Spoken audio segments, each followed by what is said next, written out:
we're talking about what's going on in the political terrain of Ireland. Elections are coming very, very soon, and we're talking about registration. Why do you want to register? Why aren't you registering? Afroradio. Now you can find your own voice. Talk time at lunchtime on afroradio.net. I have in the studio with me today James Hanranhan. James is only a very, very politically interested fellow like you and I. He's very much engaged with the goings on about politics and the political terrain of Ireland, especially at this point in time, when elections are very fast approaching and the politicians are pitching, they're canvassing for my vote and canvassing for your vote as well. But what informs your vote? How are you going to vote? What are the concerns from the ordinary man on the street? James is just like an ordinary man like you and I want to talk to us today about his own take concerning politics and politicians in Ireland. Welcome to the studio, James. Thank you, Chris. You're welcome. Thanks. And then today we'll be talking about your interests about politics. As you said, February 25th now has been announced as the day for the election. So there's going to be a lot happening across the political spectrum between now and then. And a lot of the parties are canvassing for our vote. And the big question is, are they going to be any different than the last guys that got into power? And what are they going to do for you and me? What we can see at the moment is taxes being increased and opposition leaders saying that they will do this and that for you. But in reality, can they and will they? You're talking about the previous government in power. Fianna-fail. And I think they've come to the conclusion of the last deal when Fianna-fail had to dissolve the parliament. And politically, the party has come pretty much to the end of the line. They have the lowest ratings that they have ever had in their entire history since the foundation of the state, from what I gather. They've had recent change of leadership. The Green Party pulled out of a coalition government with them. And there's just been so much going on, and the country has become so unstable that people really need fresh new leadership. Talking about fresh new leadership, which of the political party do you think is about providing us with this fresh new leadership you're talking about? Understanding that Fianna-Fail is the current government in power. Fianna-Fail, they had a majority of the support for many, many years of all the citizens of Ireland, pretty much. And then you had smaller, well, quite large pockets, but smaller obviously than Fianna Fáil, who supported the likes of Labour and Fine-Gael, who'd be the second and third largest party in the state at the time. Now Fianna Fáil have been overtaken by Labour and Fine-Gael, and then you've got two leaders, obviously one for each party. You've Eamon Gilmore of Labour. That's for Labour. That's Labour. Okay. Now Labour, unfortunately, back at their foundation, back in around 1910, basically, or well, they were founded before 1910, but they represented a common man. The Labour Party of 2011 are very different. They seem to be more associated with middle class and upper middle class people, public and civil servant representatives, and it's very hard to see what they do for guys like you and me on the ground, short of increasing our taxes further. You think Labour now is not a Labour party, as it were? I don't see them as being, I don't see them as being a people movement. The trade unions have been utterly silent in the biggest economic failure in the Western world over the past 2 to 3 years. The unions have said nothing, and the Labour Party only ever give out sound bites. Where were they at motivating? Why weren't they out motivating the people when they had perfect and ample opportunity to do so?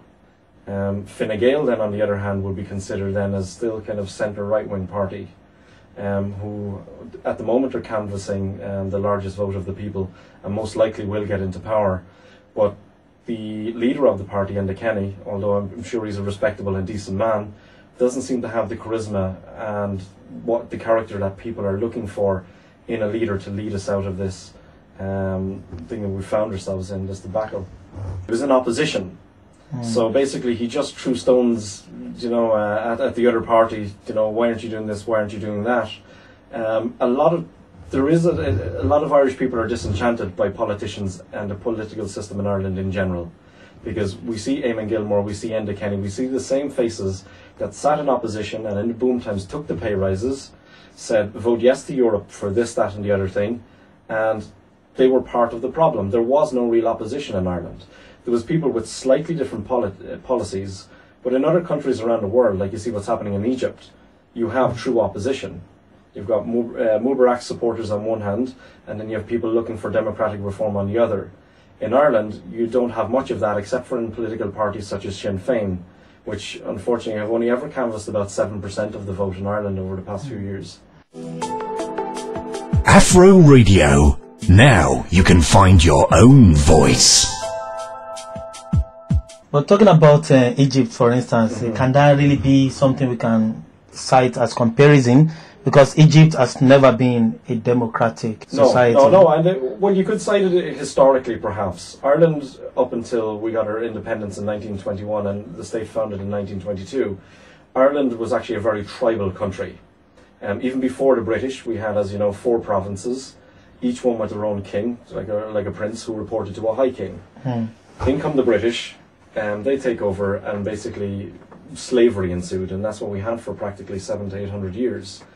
And that's how our politics sprung. That's what actually united the people, was the fight against the British, oddly enough. So a lot of what's happening in Egypt now, the Irish people can empathise, and I think that's why even when Irish go over as peacekeepers overseas in the army, they're very good peacekeepers, because we've been there, we've done that, we know what it's like, and we know what it is to want freedom and democracy. We couldn't set our own taxes, for example. During the famine in Ireland, the famine wasn't down to not having enough food in the country. It was that the food was taxed so high that Irish people, that the poor people couldn't simply afford to buy it while it was being exported, gaining taxes for the British Crown. I think we come back to the Egypt and the historical perspective just shortly. But one thing that will strike me, and I think the common thing in the minds of ordinary Irish citizens on the street, is all about, what have these political parties got to offer. What would you think is the major point for fine-gael? It's been the leading. It's been the party has been leading in the electoral poll now. In the people's poll. What do you think are the major? People, I think on the ground that you'll see that people have lost their jobs. So I think the main priority is to get the economy rolling again, get that engine started. And so have you actually followed the manifesto of fine-gael? I haven't read any of them in detail, but I know that they said initially that they were going to get rid of these universal social charges. The universal social charges, as you know, were introduced to pay off these bank debts, because basically the public were made responsible for the failures of private enterprise. Labour said that they will get rid of the universal social charges, but now Fine Gael said they won't. Fine Gael then, another thing that people are concerned about is all these cuts and cuts and cuts and cuts. You're going to pay tax, but do you get anything in return for your tax? If you need to see a doctor, will you be eligible? Can you go see a doctor, or are you going to be asked to pay a second time?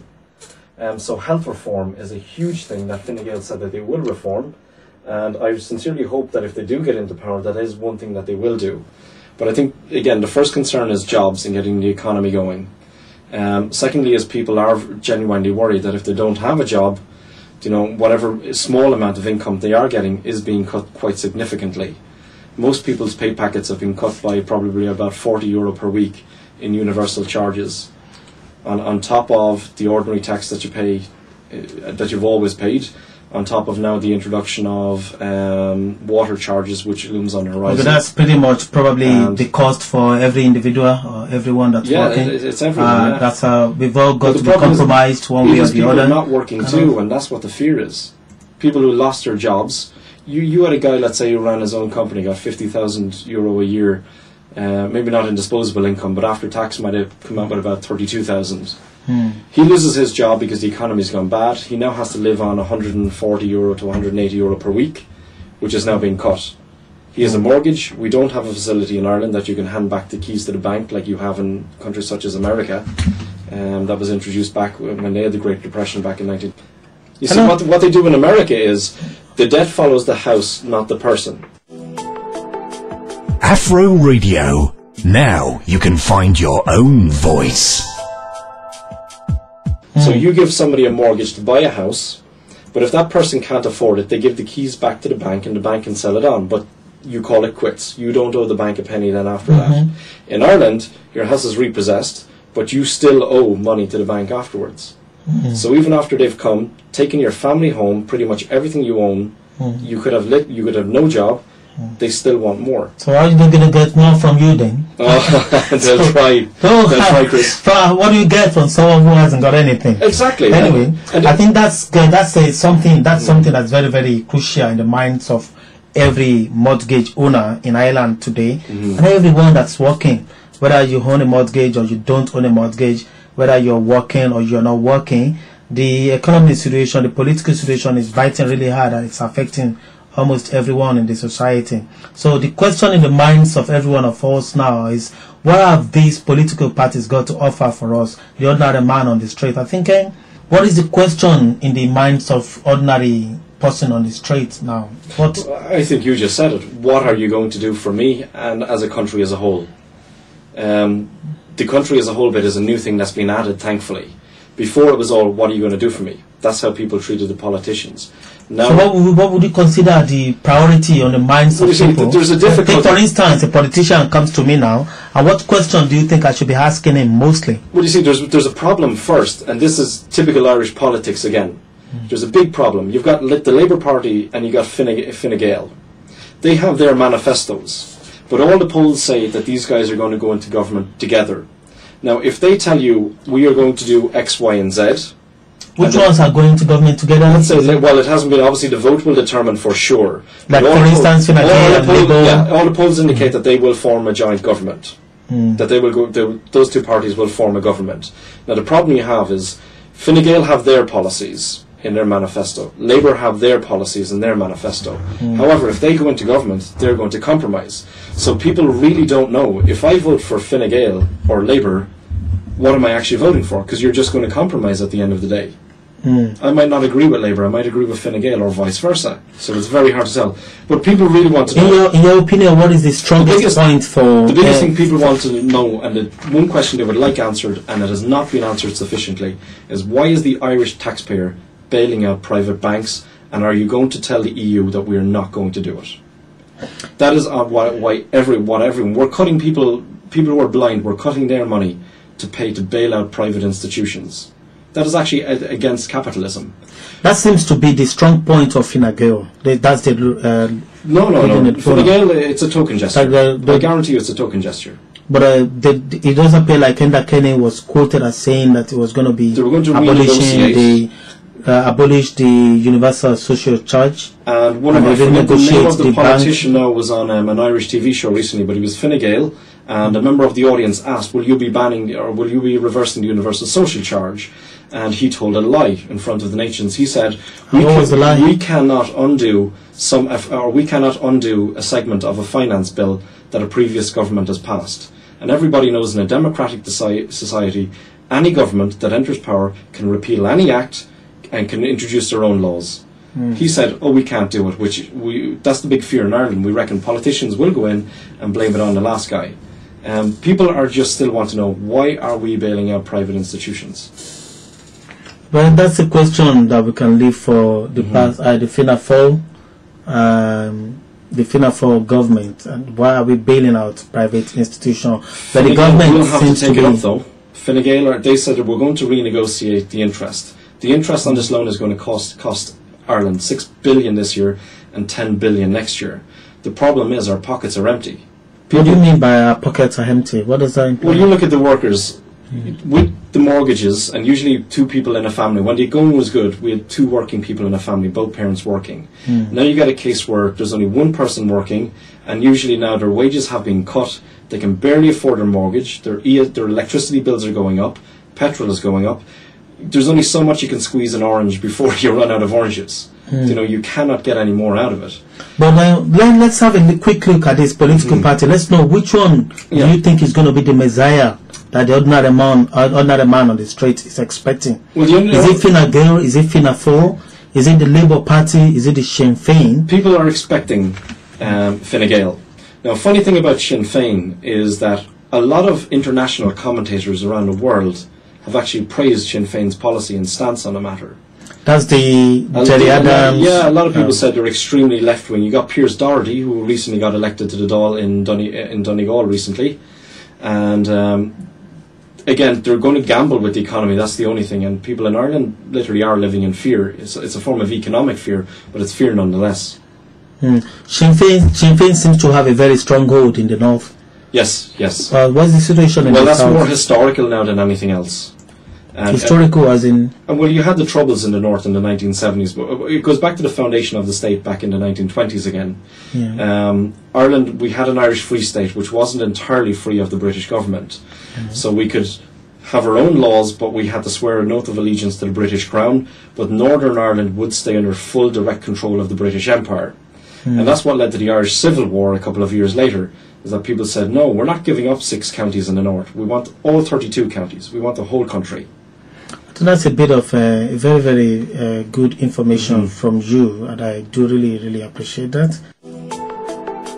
Afroradio. Now you can find your own voice.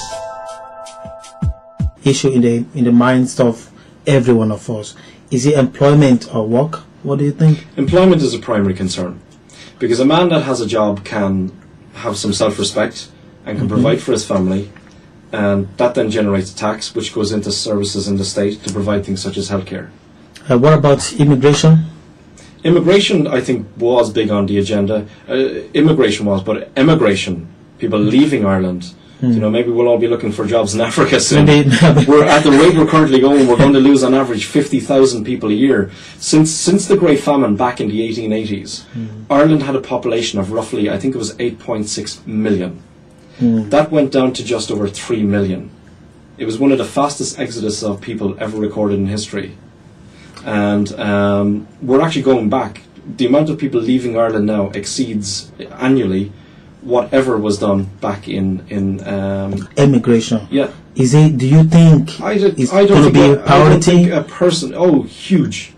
Ireland's largest export now is people. It's sickening. Our largest export is people. It's sad. Somebody said there's nothing wrong with young people going away to where the grass is greener. So far, they go and develop themselves. What person wants to leave their country? You know, no person. If you could survive here and happily, and people, we had the situation that began with the boom back, let's say around 97, 98. People started coming back to Ireland, and by the year 2000, we pretty much stemmed emigration entirely. For the first time in nearly Ireland's history, we'd stemmed emigration, and we had this influx of people from other countries, which was something we'd never seen before, and it was quite shocking to a lot of people. But definitely, there's a reversal of roles now. Okay, I'll ask you very quickly, James. Maybe in a few sentences or in one sentence or so, just tell me what you think about these issues, economy and the budget now. A disaster. We should stop paying. We should stop telling you we will pay our sovereign debt, which we can afford to pay.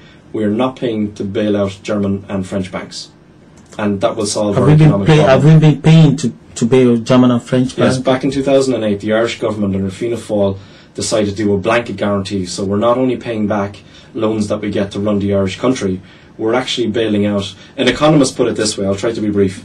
A leading economist said, imagine you go to horse racing and you put €1 million on a horse, and that horse not only loses but dies halfway through the race. And then the owners that ran the show go to all the audience and say, you all have to give money to give that man his money back. It's insane. You say, no, he bet his money, he lost, tough. That's what the German and French banks did in Ireland. They bet money, they lost. Why are the Irish people bailing out these banks? Let me ask you about Ireland and Europe, the position of Ireland in Europe. Is that used to be a major issue during the Lisbon Treaty, you know, when people were very, very serious about Ireland not signing the treaty. Not subscribing to it. Ireland has a history of that, not signing treaties.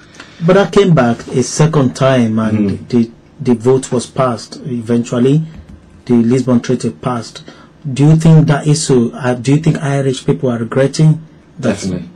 Definitely. We were given so-called concessions. They wouldn't enshrine it in the Lisbon Treaty. Yet they said, okay, we've got a document, some sort of memorandum, that's going to be filed with the United Nations. But at any point, somebody could take a case to the European Court of Justice that could completely undermine that memorandum. So it was basically useless. Given the situation we're in now, we feel that Germany and France and other major players in the EU are going to hold Ireland to ransom, basically. We're not going to go easy on you unless you change things such as our low corporation tax, which is probably one of the few things that's actually saving Ireland at the moment from a complete abyss. So that's basically to say that it's paramount to the minds of the ordinary man on the street, the issue of the position of Ireland within Europe. Again, I think like with any society, especially present-day society, you do need to look at it as a slightly historical context. Any vote on with EU treaties that has actually only ever passed by a tiny minority. Ireland is very divided on the issue still. We spent 800 years under the rule of a colonial power, which I'm sure a lot of your listeners and viewers as well can understand. And we finally get freedom. And in less than 100 years, we give away a lot of that freedom to another empire. And from a kind of a country's philosophical point of view, it's very difficult to merge those two, and is it in our benefit? And it turns out now that after all years of people saying, hasn't the EU been great to Ireland, from the years 1979 to the year 2009, Ireland got 41 billion in funds from the EU. We're now going to be asked to pay back in excess of 300 billion. So who won, the Irish people or the EU? So that's a question in the minds of a person like you and I. And the problem is that politicians will not. Now the point is, the EU has been good to Ireland. Like the Celtic tiger was, something we could give glory to the EU for, wasn't it? No, and I think it's Irish ingenuity was one thing. The EU actually encouraged the bad practice. In 2008, before the banks basically collapsed in Ireland, the EU, the European Central Bank, done a so-called stress test on Irish banks to say, is there a problem with the Irish banks? They gave a green light. They said, no, the Irish banks are perfect. And look at the situation we're in, thanks to the EU. We're going to pay back more than we've ever gotten. It's like a loan shark. A loan shark is a nice guy on the day he gives you the money, but when he comes back and he wants 1,000% interest for every day you don't pay back, he's not a nice guy. That's so what the EU basically what you're saying is one of the things we'll be looking for, one of the issues that are critical that any party will we would like to be part of a larger European policy, definitely. But I don't think we buy into this European, this United States of Europe, which they're embarking on. It might suit Belgium, it might suit Germany, it might suit France, but we found out the hard way, it doesn't suit Ireland. Afroradio. Now you can find your own voice. Right, that's so much about Ireland in Europe. Now, another issue that we might think people might be talking about is the issue of equality and human rights. Do you think that's an issue at the moment? I was reading the newspaper today and it was talking about the issue of human rights, and we went from inequality in the workplace, obviously people of different nationalities and some of the stigmatism and the suffering that they endured. We now have a new thing. We're going back 100 years in Ireland where human rights, people are being abused in a lot of jobs now. Employers are saying, you're lucky to have a job, don't complain just because I didn't pay you your overtime. Or don't complain just because you have to do this. And people now are being abused. But I think that's a blackmail that don't complain, you're lucky to have a job. That has been a blackmail that everyone has now anyway. But because you can't complain, you can't do anything. People are wising up now though. They're going to say, look, no more. Because like we said, okay, we took the pay levies, we took these universal social charges, but now the rich want more and more and more and more. And eventually, that's one thing about the Irish. Read a history book on Ireland. The Irish people say, are very relaxed. The Greeks were laughing at the Irish. The Greeks protested. The Irish done nothing. Irish people will allow you to push them so far. But when they do, well, our history shows we can be quite... we've had a very violent and bloody history. But I think this is a very, very civil society. Yes. And, we do have one of the most peaceful in the world, I think. It's a very, very peaceful one. But it's not... but that's because we fought for equality it's for probably everyone. Not equality for everyone. For the man sweeping the street, the man working in the local call centre, the man that's a director of a business. We try to treat everyone as talking about equality for everyone in that respect. Are you trying to connote communism? No, God, socialism. No, I disagree with communism. The fundamentals of communism are completely wrong. To give no personal right and no freedom, that could never be right in any circumstance. What about the Socialist Workers' Party? The Social Workers' Party, there's a lot of good guys that are in the Socialist Workers' Party. But again, parties like that have gone very quiet. And I think the boom times, like I said earlier, the unions have been very quiet for the past 2 years, and the unions would have been powered by the likes of the Socialist Workers' Party and the Labour Party and things like that. But the reason is, we have a situation in Ireland where the directors of the unions, or the big bosses of the unions, are actually on up to almost €250,000. You know, definitely over €200,000 anyway. How can a guy who's on over €2,000 say he represents a guy that's only on 20,000? They went to bed with these guys, and they're as guilty. They were part of the architecture of the great collapse of the economy. What about crime and justice? Crime, as far as I know, crime has actually come down in the past year. So it's not a big issue that the electorates will be looking into? I think when you talk about crime, it's like the same way with the UK at the moment. The biggest crime on everybody's lips is antisocial behaviour. You know, you can break the speed limit, you know, and end up in court for it. Or if you don't pay your TV licence, you can actually go to prison in Ireland. But you can harass on the street people day in, day out in a housing estate, cause trouble, and if you're under 18 years old, no one will prosecute you. Afroradio. Now you can find your own voice. Yeah, well, I would too. Another issue is the issue of juvenile delinquency. Yeah, well, like when you have them, they say they can't be prosecuted because they're underage. You know, we had a judge here in Waterford. His name was Deadly Headley. We used to call him. Fantastic judge. He was speeding one day, and the Garda noticed he was a judge, so the Garda didn't give him a ticket. So when the judge saw the Garda in court on another matter, he called the Garda over and fined the Gardaí for not giving him a ticket, and then filing himself for speeding. But what he used to do with the juvenile delinquents was, we had an island called Castletown Bear, which was a military island, not kind of military in the sense you might see on the news now every day, but it gave people a bit of structure. So look, you've got a choice: either stay in school, or we're going to send you in to the army, where you'll get your meals every day, you're going to get up and you're going to make your bed. They gave people discipline. And like, there's a lot to be done just for a want a bit of discipline in the world at the moment. You know. Thanks for that. Talking about Waterford, you just mentioned Waterford. Now that brings to mind the politicians in Waterford. We have from fine-gael, fianna-fail, Labour. Yeah, you've got Paddy Coffey from fine-gael. John Dacey as well. What party is John Dacey? John Dacey's fine-gael as well, I think. And I think John Halligan is independent. John Halligan's a good man, and I think I would be voting for independence. I want people who are not going to stick to the party politics, who are going to go out of their way to do something for the common man on the street. And I know in John Halligan, if your vote goes there, it would go toward that purpose. He's done a lot for Waterford.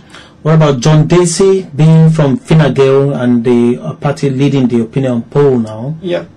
Well, it's hard to. It's going to be a hard one to call.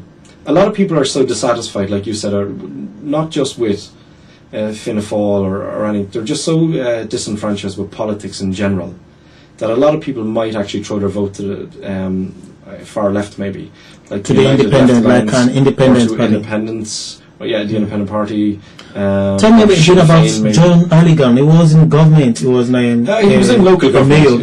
Local councillor. Done a lot for Waterford over the years. He used to work for the Socialist Workers' Party, I believe it was. And we introduced these refuse charges, as you know, a couple of years back in Ireland. But that's the thing about Ireland, where we seem to be a country of double taxation. We always paid in our taxes to have our waste collected. Then they introduced bill charges, so we're paying for it twice. Now, his party were really opposed to bin charges, and he said if the party ever changes their stance and doesn't support the people of Waterford and Ireland, he would leave the party. The party did change their stance and started supporting these proposals once they got into power in the local council, so he resigned his position. So that shows that he's definitely a man of his word. So you also know John Dacey. Tell me about John Dacey. To be honest, I don't know a whole lot now about his politics. He's done a lot for Waterford as well. But you have Brendan Keneally, and the problem in the boom times is a lot of these guys, they sat in their lofty towers. You know, they tell you everything is good. But John Dacey and Brendan Keneally, when it came to a vote on Lisbon and you wanted someone to explain what are we voting for, neither of them would tell you. They'd say yes to jobs. I'd like them to come in here now today, and I want them to show me one job that has been created because we voted yes to Lisbon, which is what their stance was at the time. It's very difficult. That's what people do not want, more of the same. And there's a feeling, No disrespect to the individuals, but there is a feeling that if we were to vote for those, you would be voting for more of the same. So who are you going to vote for, James? Definitely, I'm one of those swing votes, which accounts actually for over 37% of people, the recent poll said, are undecided yet. Your vote is your personal choice, isn't it? It is definitely personal choice, and that's why I don't think I've ever joined a political party, because it should never be swayed or influenced. It should be what's the decent thing to do and what's the right thing to do. And whatever politician can show me that they're going to do the same. Like recently we had a politician in the Dáil, which is obviously the Irish Parliament. He abstained from voting in the Dáil. I do not vote for politicians to abstain from voting in the Dáil. I vote for them to vote for me in the Dáil. What politician was that? I forget his name, but he was another independent again. Decided not, well, at the time he was an independent, decided he wasn't going to vote because he might have gotten what he wanted. But I think this time there's a lot of independents out there that are so focused on the economy, if they could make up a large enough block that they could swing any government, whether it be fine-gael, fianna-fail or Labour. Will you be contesting for an election sometimes yourself? Maybe as an independent? Not this time anyway. Not this time, certainly. But technically you have that political ambition, because you isn't it? Well, a lot of people say it to me. They invite me on talk shows to give my opinion. We're very glad to have you here. Afroradio. Now you can find your own voice.